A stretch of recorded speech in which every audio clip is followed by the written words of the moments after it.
ఓం విఘ్నేశ్వరాయ నమ. శ్రీమద్ రామాయణము కిష్కింధకాండ 2వ అధ్యాయము.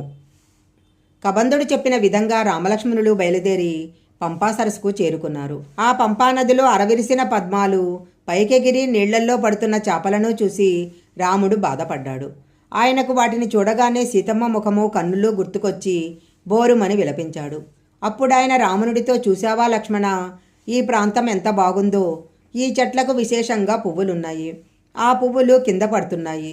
ఎక్కడ చూసినా పుష్పాల యొక్క గుత్తులు గాలికి అటు ఇటు కదులుతూ ఉన్నాయి.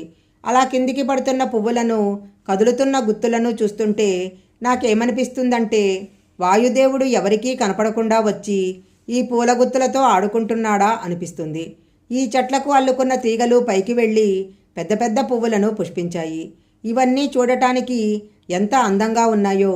నాకివన్నీ చూస్తుంటే సీత నా పక్కన లేదు అన్న విషయం జ్ఞాపకానికి వచ్చి నేను నా స్వస్థతను కోల్పోతున్నాను. ఎవరూ అడగకుండానే మేఘాలు ఆకాశంలో వర్షాన్ని వర్షిస్తాయి. అలాగే ఈ చెట్లు కూడా పుష్పాలను వర్షిస్తున్నాయి. ఇవి చెట్లా లేకపోతే పుష్పాలను వర్షించే మేఘాలా అని నాకు అనుమానం వస్తుంది. ఈ ప్రాంతమంతా పుష్పాలతో నిండిపోయి ఉంది.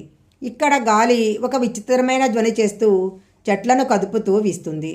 అలాగే ఇక్కడ కోకిల పాట పాడుతుంది. ఇవన్నీ చూస్తుంటే నాకేమనిపిస్తుందంటే, వాయువు పాట పాడుతున్నాడు, చెట్లన్నీ నాట్యం చేస్తున్నాయి, కోకిల చెట్టు మీద కూర్చొని పక్క వాయిద్యాలు కూస్తుంది. నేనేదన్నా నృత్య కార్యక్రమానికి వచ్చానా అనిపిస్తుంది. ఈ సమయంలో సీత నా పక్కన ఉంటే ఎంత బాగుండేదో. సీత పక్కన లేకపోవటం వలన నేను ప్రాణాలతో ఉండలేనేమో అనిపిస్తుంది. లక్ష్మణ, అలా చూడు. ఆ కొండ మీద మగనెమలి పురివిప్పి నాట్యం చేస్తుంటే ఆడనెమలి దాని చుట్టూ పరమ సంతోషంగా ఎలా తిరుగుతుందో చూడు.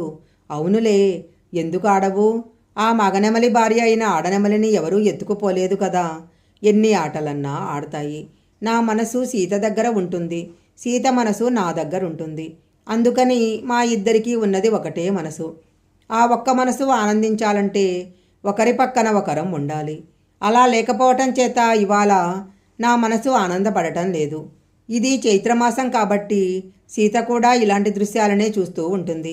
మగవాడిని నేనే ఇంత బాధపడుతుంటే సీత ఇంకెంత బాధపడుతుందో. లక్ష్మణ, పూర్వము చైత్రమాసంలో ఇలాంటి గాలి వీస్తుంటే నేనెంతో సంతోషించేవాడిని.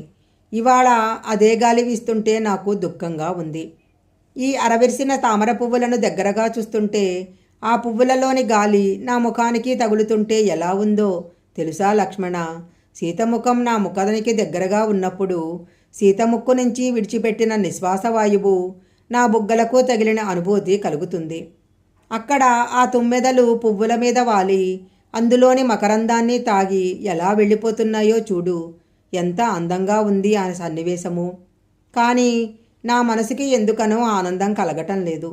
ఇలాంటప్పుడు సీత నా పక్కన ఉండి అప్పుడప్పుడు హాస్యం ఆడుతూ అప్పుడప్పుడు హితమైన మాటలు మాట్లాడుతూ ఉంటే ఆమె నోటి వెంట వచ్చే మధురమైన మాటలతో కూడిన ఆ సన్నివేశాన్ని చూస్తేనే నాకు సంతోషంగా ఉంటుంది. సీతని చూడకుండా నేను ఉండలేను. నా శరీరము పడిపోతుంది. అందుకని నువ్వు అయోధ్యకు వెళ్ళి భరతుడిని పట్టాభిషేకం చేసుకోమను అని రాముడన్నాడు. అప్పుడు లక్ష్మణుడు, అన్నయ్య, స్నేహము ప్రేమ ఉండాల్సిందే, కానీ మరీ ఇంత పిచ్చి ప్రేమ అయితే భరించటం కష్టము. నువ్వు గుర్తుపెట్టుకో, ఇంత దుఃఖానికి కారణమైన రావణాసురుడు స్వర్గలోకానికే వెళ్ళని, పాతాళలోకానికే వెళ్ళి దాక్కొని మళ్ళీ తన తల్లి కడుపులో దూరిపోని వాడిని మాత్రం వదలను, చంపి తీరుతాను. నువ్వు ఈ దుఃఖాన్ని విడిచిపెట్టు. దుఃఖం పొందితే ఉత్సాహం నశిస్తుంది. ఉత్సాహం ఉంటే ప్రపంచంలో సాధించలేనిదన్నది ఏదీ లేదు.